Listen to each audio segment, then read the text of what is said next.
Merta city की एक शाम। जरा सोचिए, माहौल में एक अलग सी गूंज है, पारंपरिक बाजों की आवाज आ रही है और शहर में दो अलग अलग तरफ से कतारें बढ़ रही हैं स्वयंसेवकों की। हाँ। और फिर एक जगह वो दोनों कतारें मिलती हैं, फूल बरसते हैं, नारे लगते हैं, लोग देख रहे हैं। आज हम इसी की बात करने वाले हैं। बिल्कुल, ये नजारा था राष्ट्रीय स्वयंसेवक संघ मतलब आरएसएस के मेड़ता सिटी में हुए एक कार्यक्रम का। नाम था द्विधारा कौमुदी घोष संचलन। हाँ, और हमारे पास इसके बारे में जानकारी का स्रोत है अपनो सिटी न्यूज चैनल की एक रिपोर्ट।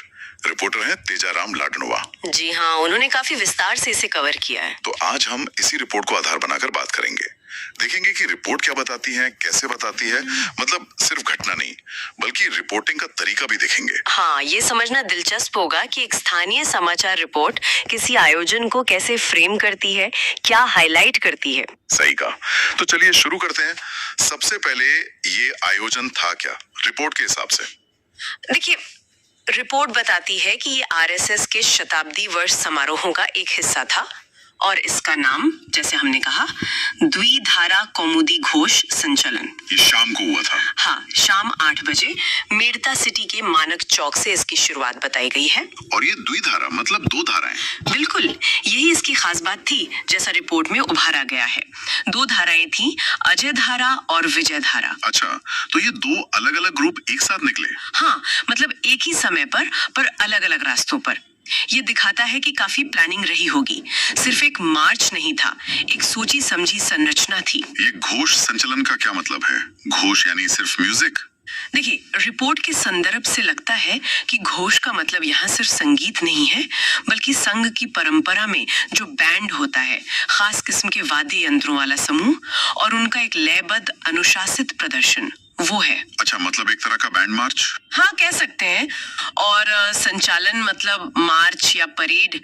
कौमुदी शब्द का कोई खास मतलब रिपोर्ट में नहीं दिया गया है, शायद नाम का हिस्सा ही है। ठीक है, तो ये दो धाराएं अजय और विजय शहर के किन हिस्सों से गुजरी, रिपोर्ट में कुछ बताया है? हाँ, काफी डिटेल में बताया है।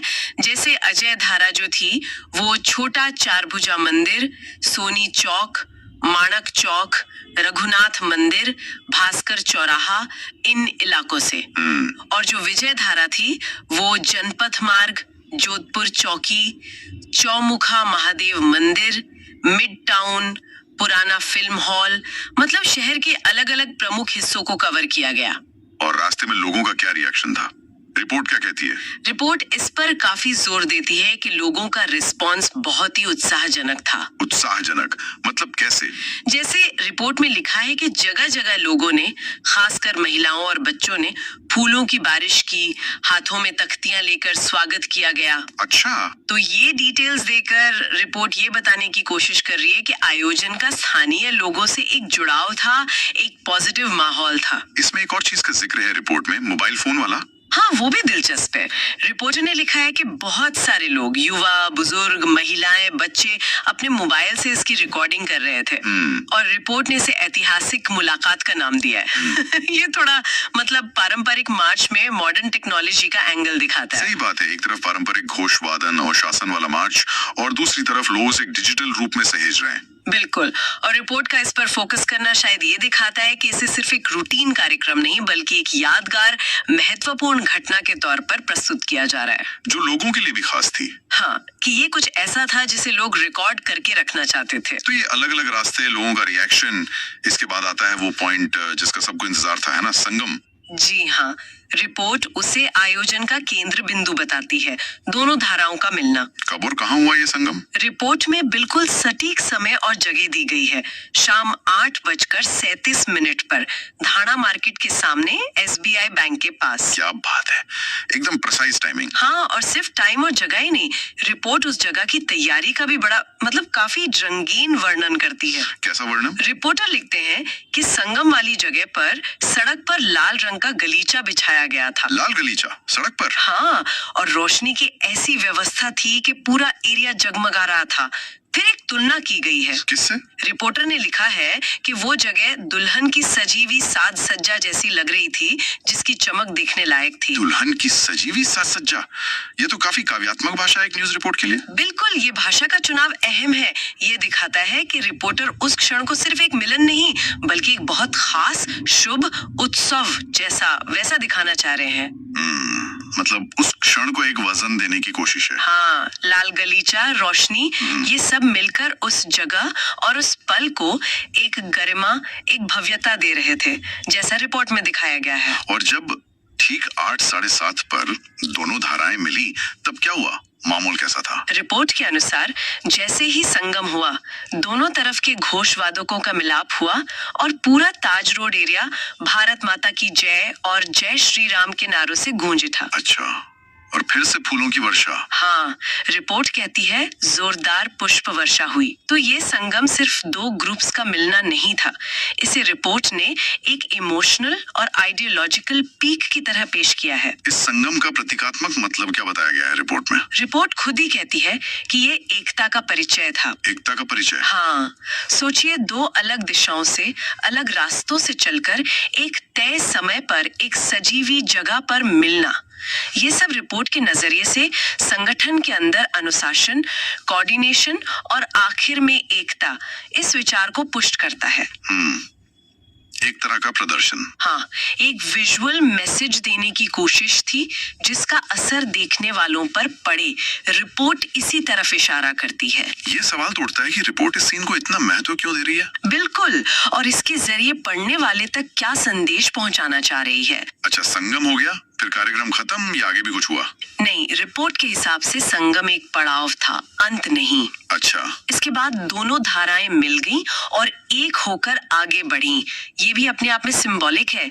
अलग शुरू हुए, मिलकर एक हो गए। कहाँ गई फिर ये संयुक्त धारा? रिपोर्ट बताती है कि ये धारा मार्केट से होते हुए मीरा स्मारक का चक्कर लगाकर पब्लिक पार्क पहुंची। Public park? हाँ, और रिपोर्ट में फिर से जिक्र है कि इस आखिरी हिस्से में भी काफी शहरवासी मौजूद थे, जो ये पूरा प्रदर्शन देख रहे थे। पब्लिक पार्क के बाहर दोनों धाराएं फिर मिली और एक साथ पार्क के अंदर गईं, जहां समापन समारोह था। अच्छा, समापन समारोह पब्लिक पार्क में हुआ जी। और वहीं पर रिपोर्ट के मुताबिक आयोजन का जो घोषित उद्देश्य था, जो संदेश था, वो सामने रखा गया। किसने रखा? राष्ट्रीय स्वयंसेवक संघ के पदाधिकारियों ने। उन्होंने वहां मौजूद लोगों को, खासकर युवाओं को संबोधित किया। भाषणों में क्या कहा गया है, इसका कुछ ब्यौरा है रिपोर्ट में? पूरा भाषण तो नहीं है, लेकिन उसका सार बताया गया है।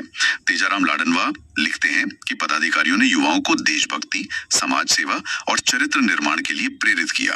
उनके भाषण को भावपूर्ण भी बताया गया है रिपोर्ट में। तो मतलब अगर हम सिर्फ इस रिपोर्ट के आधार पर देखें, तो पूरा आयोजन दो धाराओं का निकलना, वो भव्य संगम, फिर समापन, इसका लक्ष्य एकता, अनुशासन और देशभक्ति का संदेश देना था। हाँ, रिपोर्ट का निचोड़ तो यही निकलता है। और रिपोर्ट का अपना निष्कर्ष क्या है? एंड में रिपोर्टर क्या लिखते हैं? रिपोर्टर का फाइनल टेक भी काफी सकारात्मक है। वो लिखते हैं कि इस पूरे आयोजन ने मेड़ता सिटी में एकता, प्रेरणा और जोश का नया आलम कायम किया। एकता, प्रेरणा और जोश का नया आलम, काफी पॉजिटिव एंडिंग है। जी, और ये जरूरी है कि हम फिर से ये साफ कर दें कि हमारी ये सारी बातचीत और विश्लेषण सिर्फ अपनो सिटी न्यूज चैनल की इसी एक रिपोर्ट पर आधारित है। कहा तो अगर पूरी बात को समेटें, हमने देखा कि मेड़ता सिटी में आरएसएस का ये द्विधारा घोषण चलन, जैसा कि रिपोर्ट में बताया गया, कई परतों वाला आयोजन था। दो धाराएं अजय और विजय अलग अलग निकली। रिपोर्ट के अनुसार रास्ते में लोगों का खूब स्वागत हुआ, मोबाइल से रिकॉर्डिंग भी हुई। फिर एक खास समय, खास जगह पर, खास सजावट के बीच दोनों का संगम हुआ, जिसे रिपोर्ट ने एकता के प्रतीक के तौर पर दिखाया। जी। और आखिर में पब्लिक पार्क में समापन हुआ, जहां रिपोर्ट के मुताबिक देशभक्ति, सेवा, चरित्र निर्माण का संदेश दिया गया। ये पूरी प्रक्रिया, जैसी रिपोर्ट में दर्ज है, सोचने पर मजबूर करती है कि कोई भी सार्वजनिक आयोजन होता है तो उसका संदेश बनाने में उसके दिखने और सुनने वाले पहलू कितने मायने रखते हैं। आप किन पहलुओं की बात कर रही हैं? जैसे इस रिपोर्ट में जिक्र है घोष की आवाज का, मार्च के अनुशासन का, रास्तों का चुनाव, संगम स्थल की वो खास तैयारी, लाल गलीचा, रोशनी, वो दुल्हन की साज सज्जा वाली उपमा, और फिर वो नारे, ये सब मिलकर सिर्फ एक इवेंट नहीं बनाते, बल्कि रिपोर्ट के हिसाब से एक खास तरह का माहौल और संदेश तैयार करते हैं। सही कहा। ये देखने वाली बात है कि रिपोर्ट इन चीजों का वर्णन कैसे करती है और उससे पढ़ने वाले के मन में क्या तस्वीर बनती है। बिल्कुल, और यही आज की हमारी पड़ताल का सार है। ये दिखाता है कि कैसे एक न्यूज रिपोर्ट सिर्फ तथ्य नहीं बताती, वो एक कहानी भी कहती है, और वो कहानी कहने के लिए किन डिटेल्स, किन प्रतीकों, किस भाषा का इस्तेमाल करती है। इस रिपोर्ट को पढ़ने के बाद शायद सुनने वालों के लिए सोचने की बात ये हो सकती है कि जब भी हम कोई सार्वजनिक प्रदर्शन या आयोजन देखते हैं या उसके बारे में पढ़ते हैं, तो हम उसके दिखने और सुनने वाले एलिमेंट्स पर, जैसे संगीत, रंग, प्रतीक, भीड़ का रिएक्शन, कितना ध्यान देते हैं। और ये चीजें उस आयोजन का मतलब समझने में हमारी कैसे मदद करती हैं या शायद उसे प्रभावित करती हैं। बिल्कुल, ये तत्व हमारे अनुभव को, हमारी समझ को कैसे आकार देते हैं, ये एक दिलचस्प सवाल है।